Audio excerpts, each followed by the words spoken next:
മുതൽ ആര് തൂക്കും? ദളപതിയാണോ ശിവകാർത്തികേയനാണോ? വമ്പൻ സിനിമാ ക്ലാഷിന് ഒരുങ്ങുകയാണ് വിജയുടെ ജനനായകനും ശിവകാർത്തികേയന്റെ പരാശക്തിയും.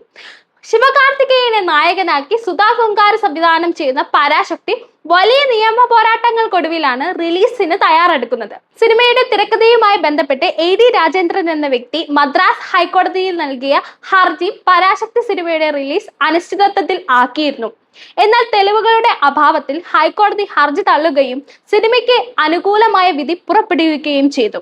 ഇതോടെ 2026 ജനുവരി 10 പൊങ്കൽ റിലീസായി ചിത്രം തിയേറ്ററുകളിൽ എത്തിച്ചേരും.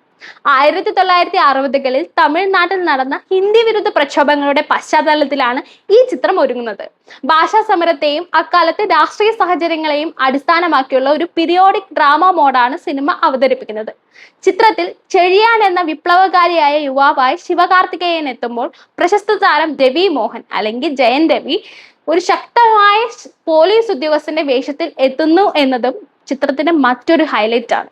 ഏകദേശം 250 കോടി രൂപ ബഡ്ജറ്റിൽ നിർമ്മിച്ച ചിത്രം മികച്ച സാങ്കേതിക വിദ്യയാണ് നമുക്ക് ഉറപ്പ് തരുന്നതെന്ന് ട്രെയിലർ തന്നെ കണ്ടാൽ നമുക്ക് തിരിച്ചറിയാനാകും.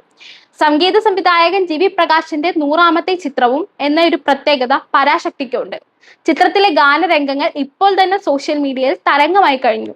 ചിത്രത്തിലെ നായിക ശ്രീലീലയാണ്. കൂടാതെ അർത്ഥവ മുരളി, പീസിൽ ജോസഫ് തുടങ്ങിയ വൻ താരനിരയും ചിത്രത്തിൽ അഭിനയിക്കുന്നുണ്ട്.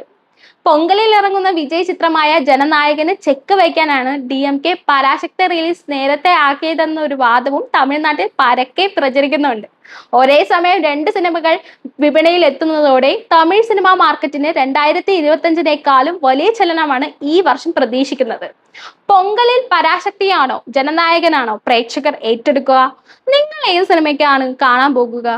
ഇത് ഒന്ന് കമന്റ് ചെയ്യണം. ഇതുപോലുള്ള വീഡിയോകൾ കൂടുതലായി കാണാൻ ഞങ്ങളുടെ ചാനൽ സബ്സ്ക്രൈബ് ചെയ്യാനും മറക്കരുത്.